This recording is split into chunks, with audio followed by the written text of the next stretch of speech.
It's so good to have you join us for this Wednesday's edition of Jamaica Magazine. I'm Theodore Henry. In today's show, you can expect the following. A recap of the year for the Ministry of Agriculture, Fisheries and Mining. Then we look at restoring Jamaica's shores as NEPA and its partners engage in beach and mangrove cleanup efforts.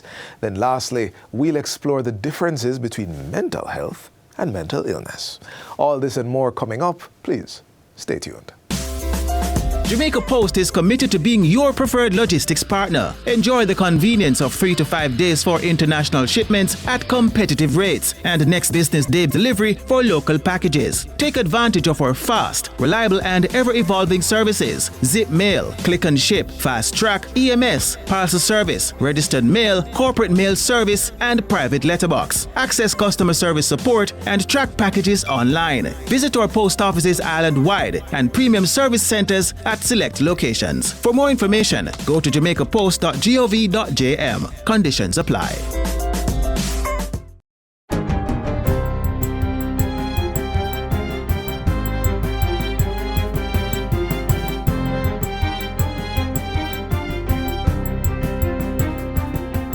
Good day, I'm Lisa Rowe and this is your JIS News for Wednesday, January 21, 2026.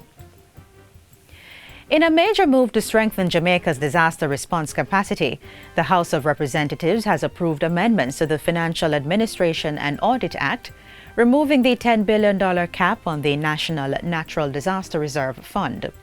The bill was piloted on Tuesday by Minister of Finance and the Public Service, Favour Williams. As a result of the passage of Hurricane Melissa on October 28, 2025, the disaster coverage for Jamaica was well in excess of $10 billion at approximately $115.7 billion, Mr. Speaker.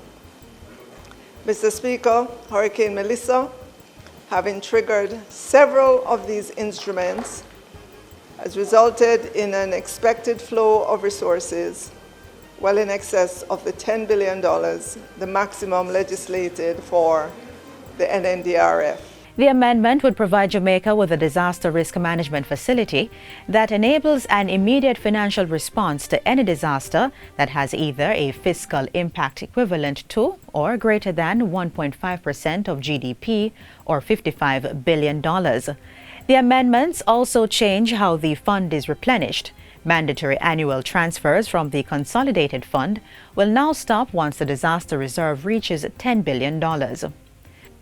The International Monetary Fund, IMF, has approved a $415 million disbursement to Jamaica under its rapid financing instrument for large natural disasters. The decision, announced on January 16, is aimed at helping Jamaica meet urgent balance of payments needs following the widespread damage caused by Hurricane Melissa. The IMF says the funds will support recovery efforts and complement resources already mobilized under Jamaica's disaster risk financing framework. In its communiqué, the fund notes that while Jamaica's economic reforms have created important buffers, the hurricane caused significant damage, fiscal pressure, and a sharp decline in tourism earnings. Deputy Managing Director Bo Lee says the emergency support will help accelerate recovery efforts, particularly for the most vulnerable, while Jamaica maintains its commitment to fiscal discipline and debt reduction once conditions stabilize. In a bid to tackle the surplus of certain agricultural crops and protect farmers from losses, the Ministry of Agriculture will roll out a series of targeted farmers markets across the island, starting this Friday. The initiative is aimed at expanding market access and boosting direct farm-to-consumer sales. It is being implemented in partnership with the Rural Agricultural Development Authority, RADA, and the Jamaica Agricultural Society, JAS. The details were shared by Portfolio Minister Floyd Green during a Hurricane Melissa recovery and sector update media briefing on Tuesday. We are putting in a strategy to provide logistics support, which means transportation support to help the farmers get to the farmers market so that they can sell these excess items. Additionally, the ministry, largely through RADA, is engaging agri-processors to help absorb surplus crops and convert them into juices, concentrates, and other value-added products. We're also in the process now of crafting a new buyback program, something that we did during COVID-19, where we saw a same downturn in the hotel markets, where the ministry directly intervened and provided a market for the farmers by buying the produce and then redistributed it. Minister Green says while the agriculture sector remains in recovery mode, interventions will be closely monitored to ensure they deliver the desired results. In the meantime, the Agriculture Minister says surplus in several short-term crops across the island is an indication of the strong recovery of crop production. He says crops such as cucumbers, lettuce, pak choy, and string beans are now available in larger quantities. It's amazing that less than 3 months after Hurricane Melissa, a Category 5 hurricane that wiped out some of our most productive agricultural areas, that we can stand here and speak about excess crops. I think, again, the farmers deserve a big round of applause. According to Minister Green, several parishes are reporting notable surplus of vegetables ranging from sweet potatoes and carrots to zucchini and cauliflower. These include Clarendon, St. Elizabeth, Manchester, Westmoreland, St. Anne and St. Thomas. On the other hand, to address a significant decline in egg production, the ministry says it has engaged in a partnership with stakeholders to source liquid and table eggs from external markets while local pullet production is ramped up. Thankfully, through the work of the ministry and the work of our producers and the Egg Farmers Association, we have been able to tap into external sources to get both liquid eggs to reduce the demand on table eggs and to bring in some table eggs. And I think now we're seeing a little regularization in terms of the supply as we continue to drive and to ramp back up pullet production so that our farmers can get their layers again, so that we can get back up egg production. Residents of Runaway Bay and surrounding areas in St. Anne are now accessing primary health care in a more comfortable environment with the opening of the Community Health Center on Friday. Approximately $18 million was spent to undertake major upgrades under the Ministry of Health and Wellness Operation Refresh initiative.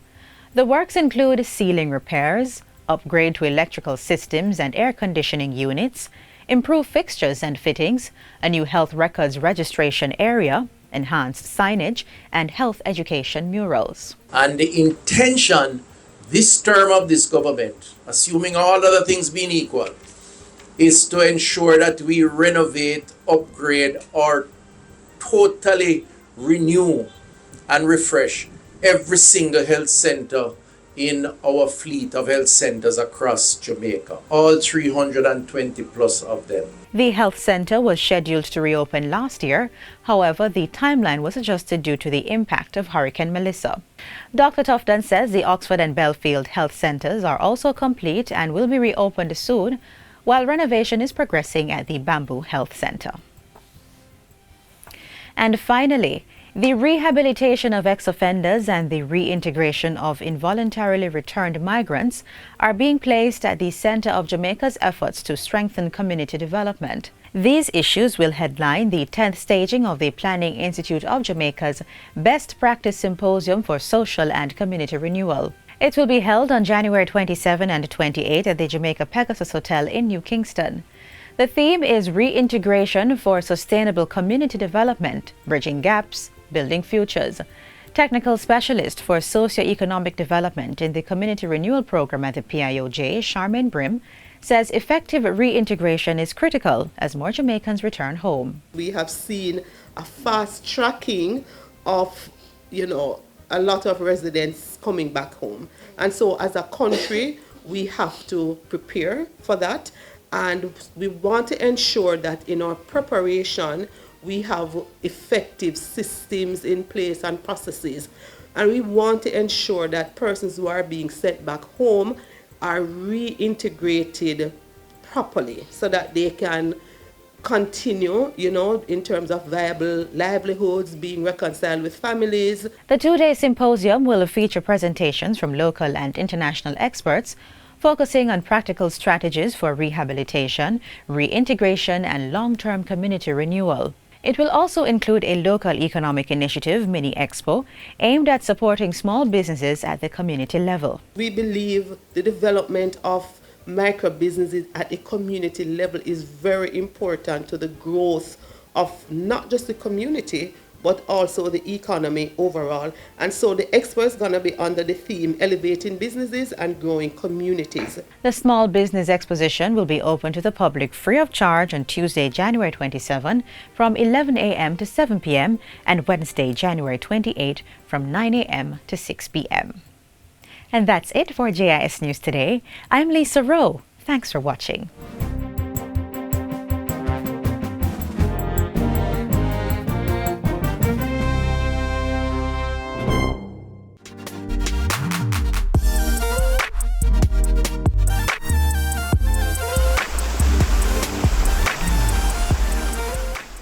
And now we get a recap of the top 5 major stories from the Ministry of Agriculture, Fisheries and Mining that shaped developments throughout 2025.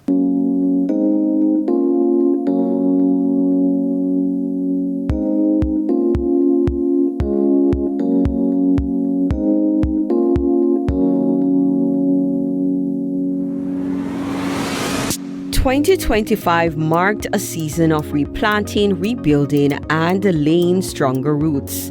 Despite shifting conditions and unforeseen storms, the agriculture, fisheries, and mining sectors remained firmly grounded. Here are 5 major achievements that helped keep the sectors resilient even in uncertain times.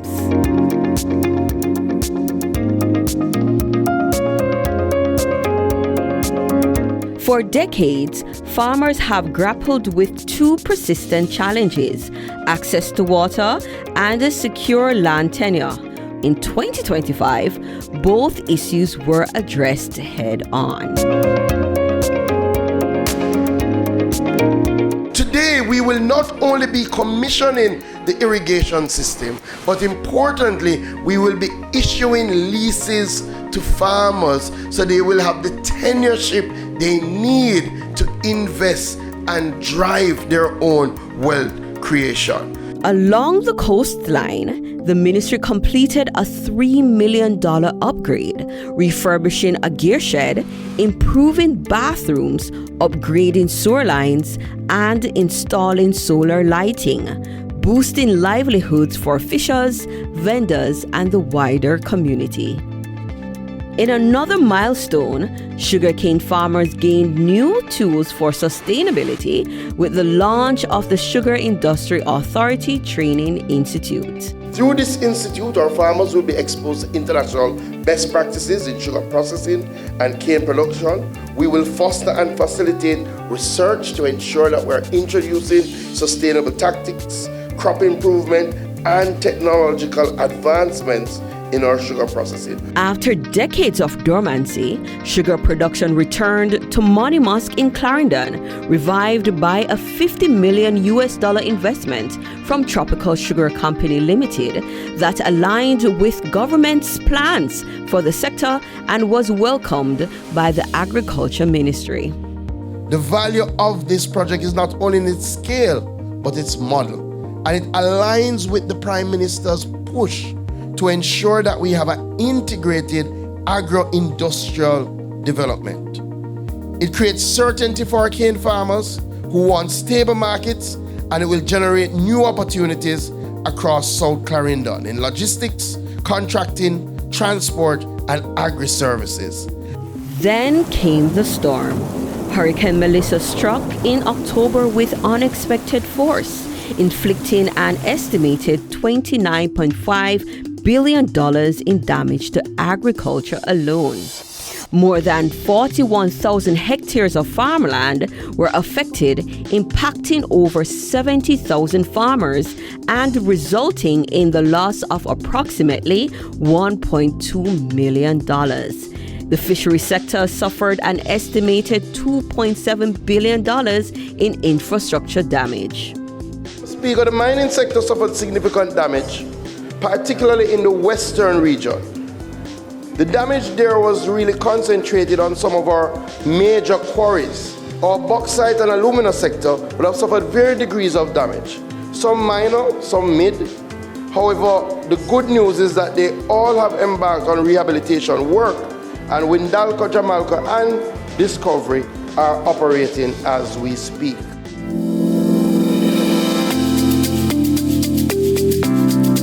We have not forgotten and we will not forget. We will be back with more for the fishers of this area. The government did a reactivation of the Agricultural Disaster Recovery Task Force to lead the national rebuilding effort, including the coordination of overseas and private sector support.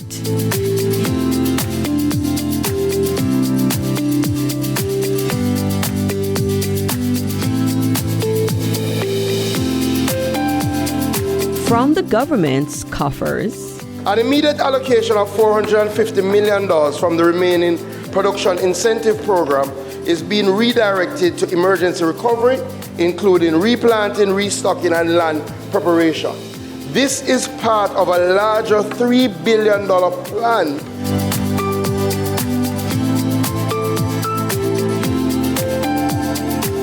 The other thing is that we have earmarked about $40 million. We're going to be purchasing about 100,000 broiler chickens because we want to, as quickly as possible, bring back up the small backyard chicken farmer. But importantly, we're going to do an infrastructure component. We're going to help you build back your chicken coop, right? Because it don't make sense we give you and you don't have anywhere to put it. Strengthening resilience further, 2 solar-powered cold storage facilities were commissioned under the CARICOM AgriBoost project, supported by the Government of New Zealand.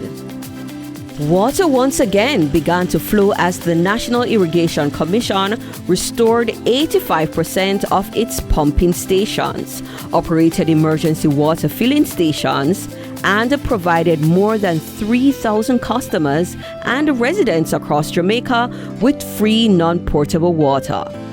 And while regrowth was being expedited, the ministry initiated a temporary import plan for select crops to stabilize supply and protect household food security.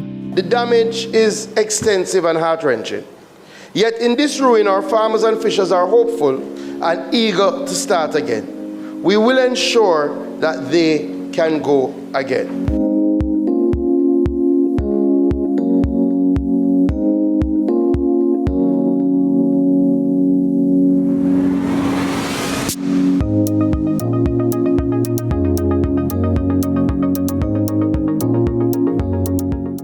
Our beaches are home to countless marine creatures that are a vital part of Jamaica's natural heritage. The National Environment and Planning Agency, NEPA, has seen the need to preserve this and taken action through regular beach cleanups and public education campaigns to assist in keeping our coastlines clean and healthy.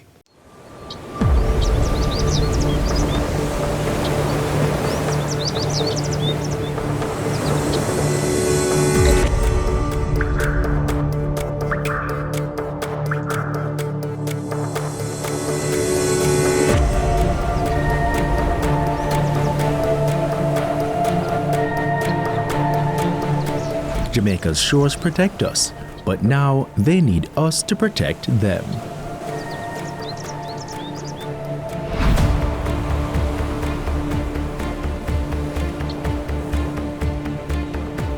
So some simple things that we can do to change how we impact the environment include how you manage your waste. The persons who live near the gully, dispose of your garbage in a more better way, because what is happening, it is destroying the ecosystem.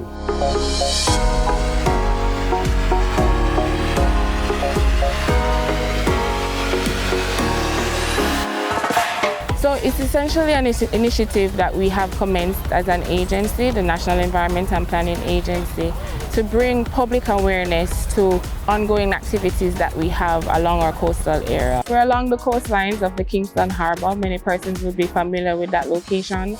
But the work that we're doing here impacts the wider protected area, the Palisades Port Royal Protected Area, which is also designated as a wetland of international importance under the Convention of Wetlands or the Ramsar Convention. So this location is recognized not only for the species, the plants, the animals, the habitats that it has, but the ecological importance and the contribution that it makes.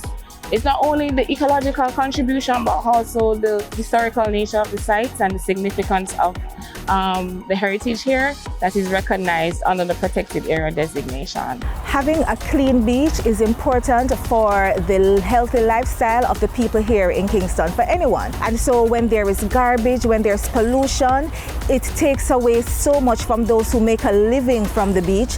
And even just to come along the beach, to sit, to have a moment of calm is so beneficial for the residents here. And so having the beach polluted at such a rapid pace is not good for our fellow Jamaicans. At the JPS, and by extension the JPS Foundation, environmental stewardship is very important to us. And the JPS Foundation has one area of focus as climate resilience. And climate resilience speaking to ensuring that we have a healthy environment. It speaks to mitigation efforts. It also speaks to resilience and by extension food security.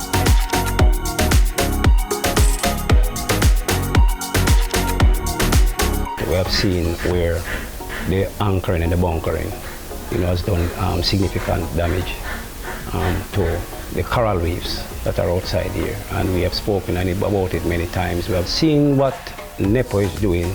The benefit is that it will be long-term.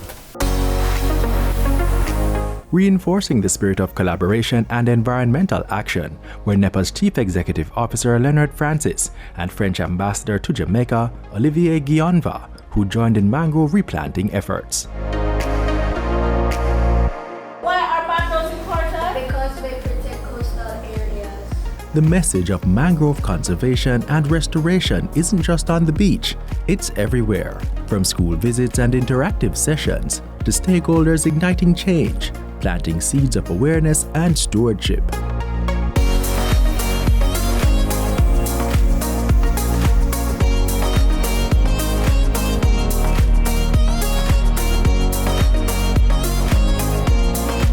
Our future conservators are being equipped to protect and preserve Jamaica's coastal treasures through shared knowledge, creative outreach, and genuine engagement.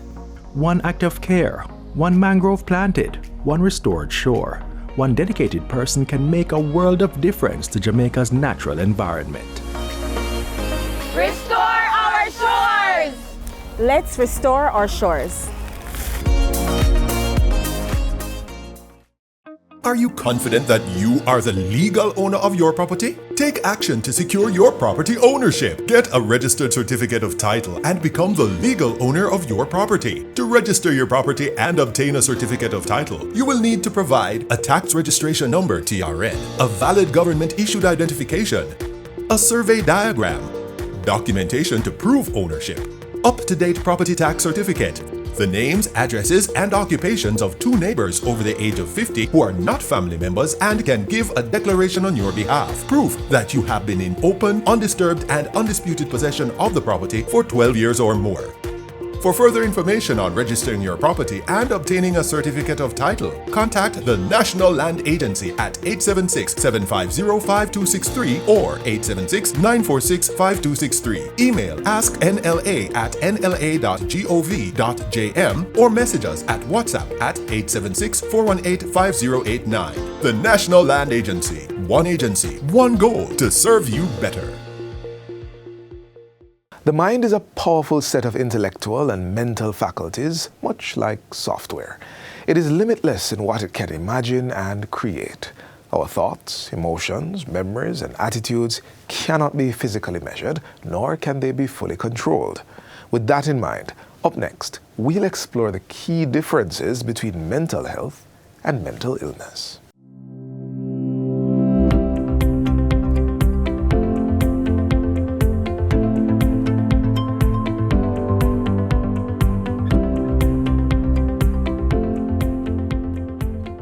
health and mental illness are related, but at the same time, distinct concepts. Mental health is an umbrella term that's used a lot that encompasses mental health and well-being and mental illness, but they're actually two different concepts. So mental health talks about our feelings, the way we express ourselves, the way we cope with issues and problems, and that's something that we have to work on every day. Mental illness is about syndromes or behavioral symptoms that we notice based on persons changing their behaviors and their thoughts. And it is very important to distinguish between the two. Because every single body has mental health or should be working on their mental health. Not everybody will be diagnosed with a mental illness, and the way in which we approach, if we recognize that we're mentally unhealthy or if we're looking at being diagnosed with a mental illness, is very different. It is also important to note that one can occur without the other. So for instance, if you realize that life is coming at you with several things and you're feeling very stressed, you're not managing or not coping, the things you may notice, for instance, would be maybe you're not sleeping well, or some people actually sleep too much, or we stress eat, or we lose our appetites, or we find ourselves not necessarily enjoying anything anymore. That doesn't mean you have a mental illness. We have several kinds of mental illnesses, and then those have their own presenting symptoms. So you can be mentally unhealthy without a mental illness, and somebody who has a mental illness and is cooperating in their recovery and treatment can be mentally healthy. Another myth being debunked about those with mental illnesses, but there are others which present a threat and prolong stigmas. Most common one I would say is that people assume if you have a mental illness that you are no longer a contributing productive member of society. That's not true. The next one would be that there's no way to treat and or cure. That's also not necessarily true. And I would say the last one is, I think people assume if you talk about it, you're going to catch it. That's also not true. These stigmas contribute to people not seeking the necessary help to aid them in living a full life despite their mental state. This is one of the challenges that we have, whether it's mental health or mental illness. People don't necessarily like to go and get help for anything that says mental. But if we're looking for some signs, I would say if you're mentally unhealthy and you've tried relaxation techniques, you've tried the self-care, you've tried stress management and it's not working, that would be a great time to get some professional help to help you get your mental health back. If we're talking about mental illnesses, any sign or symptom that you're displaying, so if persons are not being rational when they speak or how they think, not caring for their hygiene or things like that that we notice, then we need a professional because you need to be assessed, to be diagnosed, and then you need treatment. So that definitely requires you to get help, and if a person has suicidal thoughts, that's what we call a psychiatric emergency. That one needs professional help right away. There are mental health clinics in all our parishes. We have a suicide line and a mental health line at the Ministry of Health and Wellness, and they also have an email address. We have Family Life Ministries that offers counseling. We have Rise Life, and they offer specific help for suicide and substance abuse. We have the women's centers who have opened places for women who are being abused. And we have UNICEF has a WhatsApp number that helps adolescents up to young adults. And the last thing that we've had, somebody in Jamaica has created an app called Let's Talk About It. From $350 million on drought mitigation works to the $425 million Western Resilience Water Project, the Ministry of Water, Environment and Climate Change has done much to improve our water infrastructure. Catch the year in review on January 22, 2026 on this station inside Jamaica Magazine.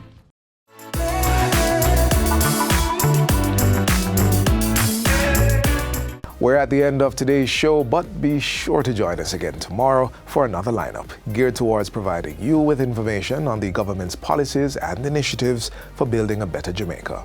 You may visit our website, jis.gov.jm, to rewatch this show or to catch up on the others we have on the site. I'm Theodore Henry, telling you thanks for watching from our production team here at the JIS.